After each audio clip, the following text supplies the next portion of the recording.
Good morning, everyone. How are you this week? Today, I'd like to talk with you a little bit about a recent trip I had to, of all places, Trader Joe's. When I walked in, I could immediately hear someone who was really excited. And it turns out it was a gentleman who works for Trader Joe's. He was at the back of the store, and what was he selling? Tater Tots.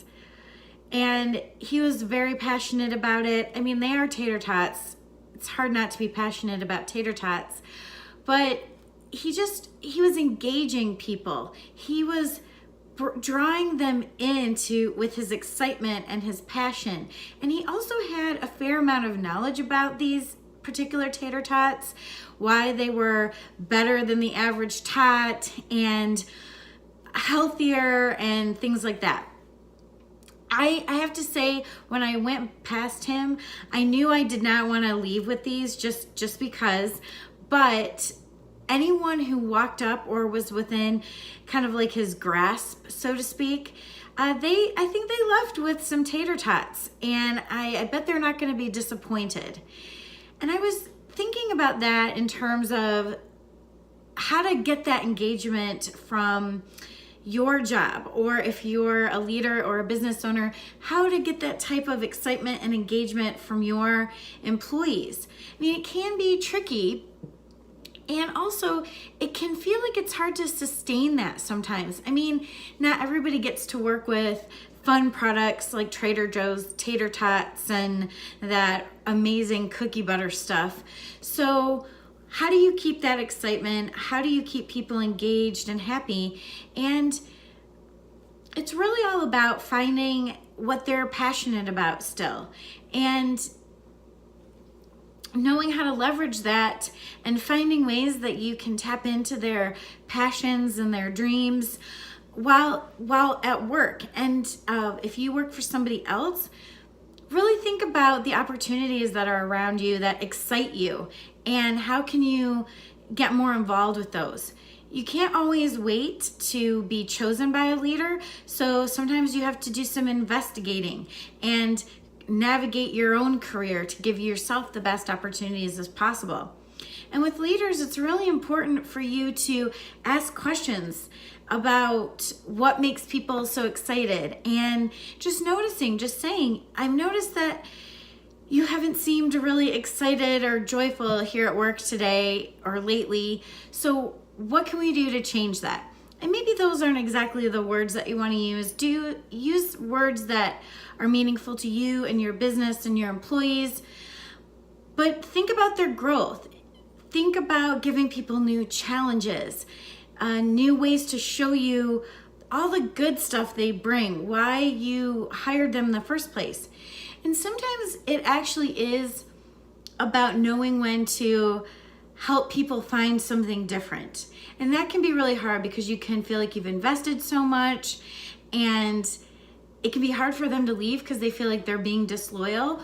But sometimes it's really better for everybody if somebody finds a new career or a new type of work, or even new employer that's doing things that they really love. So, for example, I know that of a company where they had somebody come on, and they were used to doing a certain type of construction job. It was more industrial construction, and they decided, after working that kind of job for many years, they were going to go to residential construction.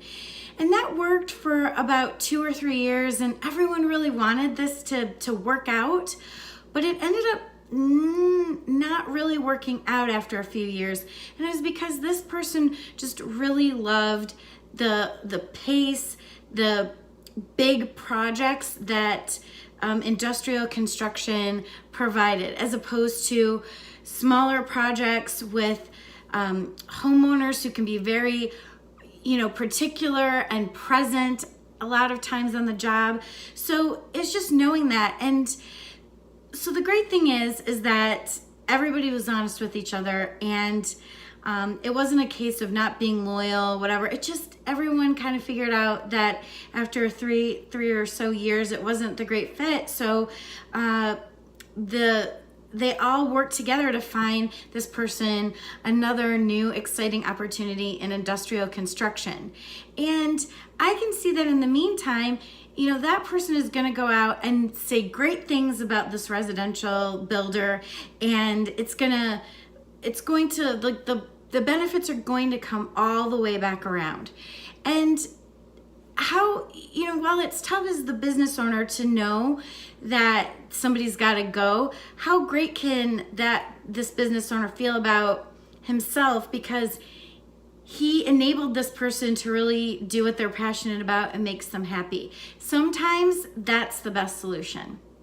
So I encourage everybody this Tuesday to help their employees find their passion, find their Trader Joe's Tater Tots, and help people, help their employees, and help yourself if you work for someone else. Really dive into those and see where the opportunities lie and see what you need to do to help folks get there, or yourself.